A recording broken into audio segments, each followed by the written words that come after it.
Hola, buenas. Hoy estamos viendo la segunda parte de nuestros videos, nuestra serie de videos de haluro de alquilo. Hoy vamos a ver las reacciones de sustitución nucleofílica SN1. Entonces vamos a empezar, como vimos en el caso anterior, retomando las características fundamentales que tienen las reacciones de sustitución nucleofílica unimolecular, ¿verdad? Ocurren cuando el sustrato se disocia de manera espontánea para formar un carbocatión, que va a ser el paso lento de nuestra reacción, seguido de un ataque rápido del nucleófilo. La cinética va a ser de primer orden y ocurren con racemización de la configuración. En el átomo de carbono, por supuesto, siempre y cuando este sea estereogénico. Y se van a ver favorecidas para sustratos terciarios. Entonces, vamos a ver la reacción, ¿verdad? De manera general, la reacción, luego el mecanismo y las características paso a paso.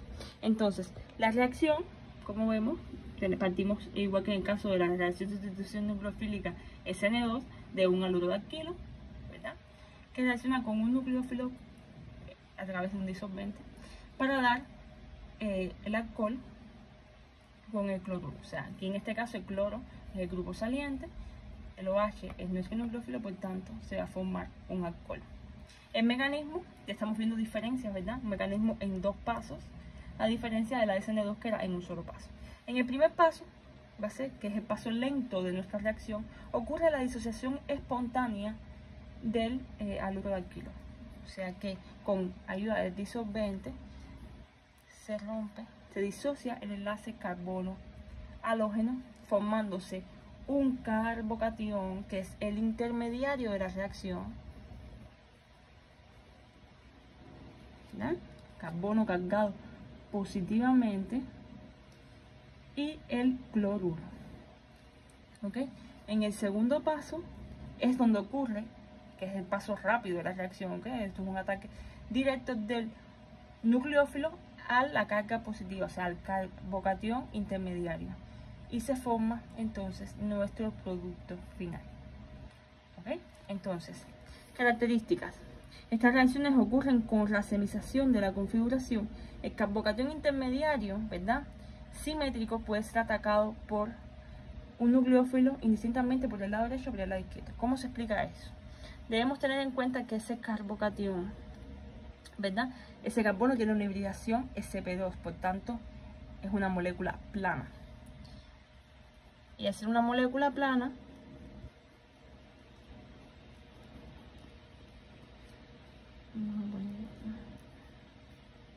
¿verdad?, el ataque del nucleófilo puede ser tanto por el lado derecho como por el lado izquierdo. Y por tanto se van a formar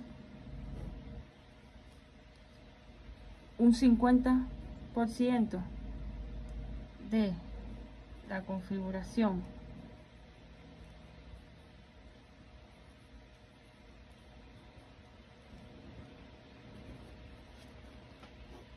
por tanto se va a formar un 50-50 de la configuración R y la configuración S, a lo cual se le conoce como mezcla racémica. ¿Okay?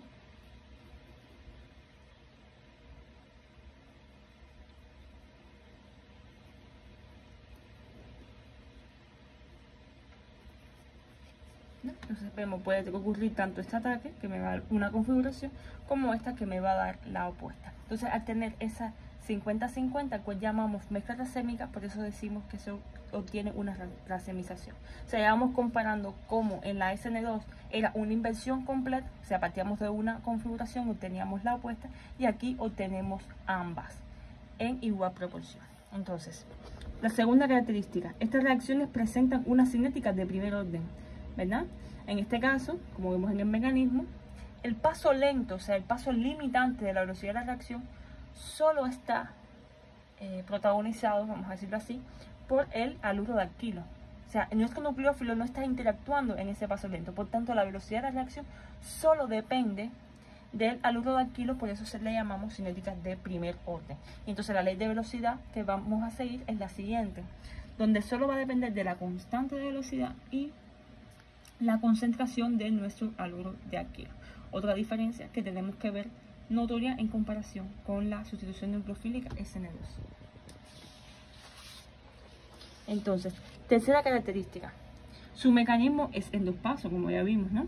Y se forma un intermediario carbocatión. ¿Verdad? Intermediario carbocatión obligatorio de representar porque es el producto del paso lento de la reacción.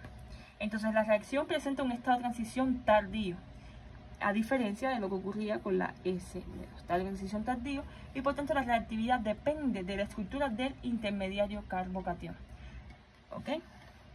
Entonces, vamos a ver el diagrama energético. Tenemos nuestro reaccionante, haluro de alquilo, disolvente o nucleófilo, ¿verdad? Vemos que hay el paso lento que va a ser la formación del carbocatión, energía de activación más alta, ¿verdad? Se forma nuestro intermediario carbocatión y luego, en el segundo paso, que es el ataque del nucleófilo, vamos a ponerlo aquí, el nucleófilo, se obtiene el producto. Vemos la energía de activación bien pequeña, ¿okay? Porque es el paso rápido de la velocidad de la reacción. Igual siempre los ejes, energía, avance de la reacción. Y la reactividad depende de la estabilidad del intermediario, ¿ok? Entonces la reactividad va a ser mejor para los terciarios, ¿verdad? Ahora vamos a ver por qué, la explicación de por qué. Luego los secundarios, los primarios y por último el CH3.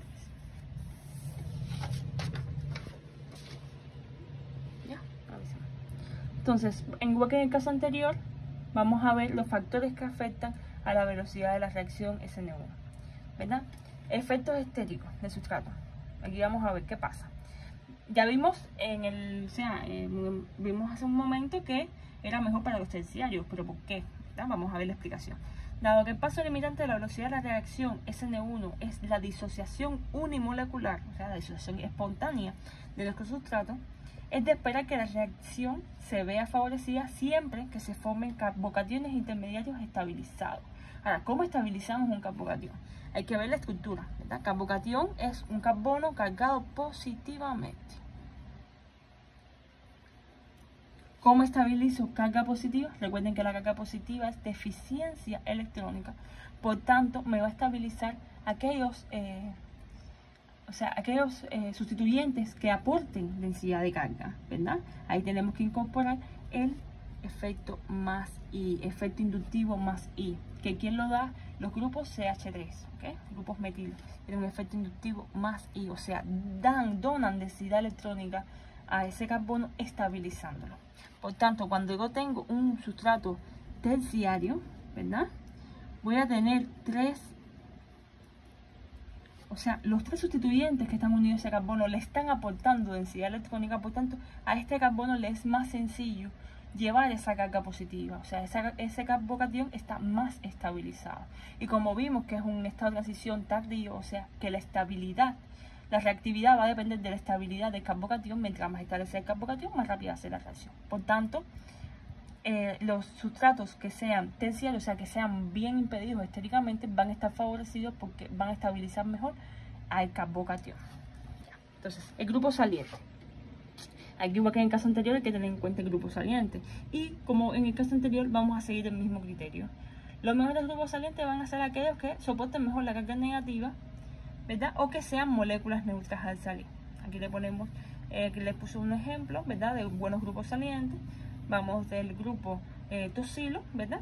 Que aquí les puse la molécula por si no lo conocen, hasta el agua, que vimos que es una molécula neutra, ¿ok? Entonces, vamos a ver el nucleófilo. El nucleófilo, como vimos, no participa en el paso lento de la reacción. Por tanto, en este caso, el nucleófilo no afecta la velocidad de mi reacción porque no está en la ecuación de velocidad. En la ley de velocidad de la SN1 no aparece el nucleófilo. Por tanto, no importa cuál sea el nucleófilo atacante, no va a variar la velocidad de la reacción.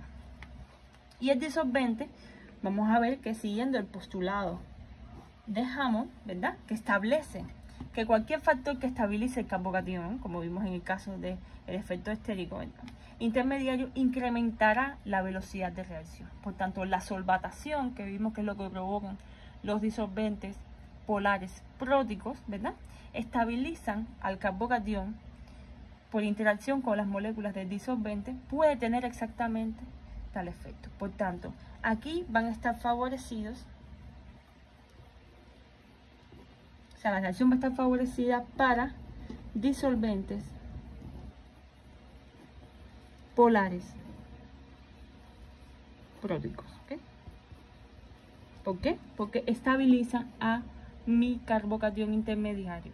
Por tanto, la reacción va a ocurrir más rápidamente, estado de transición tardía. Entonces, muchachos, eso sería todo por la sustitución. Ya vimos en el video anterior la sustitución nucleofílica bimolecular y en este la sustitución nucleofílica unimolecular. Entonces, en el próximo video estaremos viendo ejercicios relacionados con estos mecanismos para poder identificarlos en una reacción. Nos vemos en el próximo video, espero que les haya gustado. Como saben, cualquier sugerencia, cualquier duda la pueden dejar en los comentarios. Denle like, apoyen el video, síganme para más contenido y nos vemos. Chao.